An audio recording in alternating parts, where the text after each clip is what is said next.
Hello guys, we are talking about movement carryover today. This is, I think, one of the coolest things in CrossFit.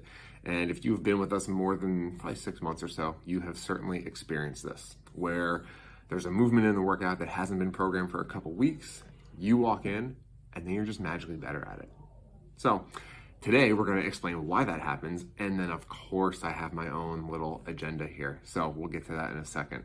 But essentially, every movement we do can be categorized as a squat, a hinge, or a press. Some movements are going to include 2 or even 3 of those components. Think about a burpee. We hinge to get down to the floor. We do a push-up at the bottom, which is a press, and then we squat to stand back up out of it. But because of this constant practicing of these different movement patterns, we can sometimes get better at movements without actually doing that exact movement, which is really, really cool and exciting when that happens. Now we have our Toes to Bar workshop coming up this Saturday, so I figured this was an appropriate example to use. One movement that I know many people do not take seriously due to the fact that whenever I describe it, I see lots of eyes rolling. Inchworms. Nobody likes doing inchworms, and I get it, but let's point out a couple areas that are important about it. If we tell you to begin an inchworm, you reach down and put your hands on the floor, and then we were to take you and turn you upside down, that looks an awful lot like the finish position of Toes to Bar. Now, if we take 2 completely identical athletes, except for one thing, one of those athletes can reach down and touch the floor, one cannot.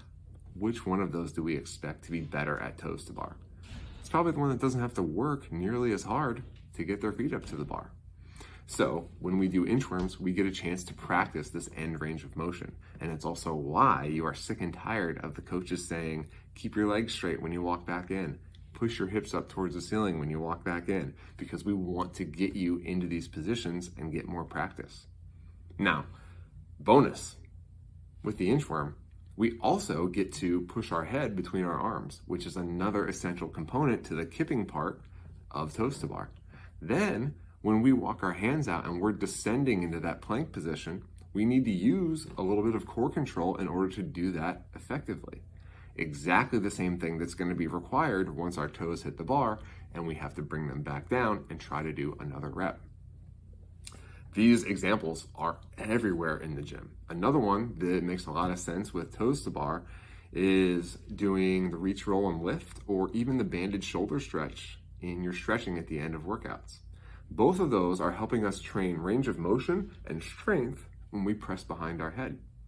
If we go back to those 2 identical athletes and we say one of them is really good at reaching behind their head and one can't do it, it's pretty easy to guess which one of those is going to be better at Toes to Bar or really any type of kipping movement.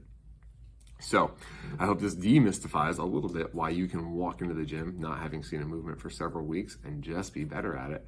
But of course, my other secret agenda here is I hope that it makes us take a little more intention with the warm-ups.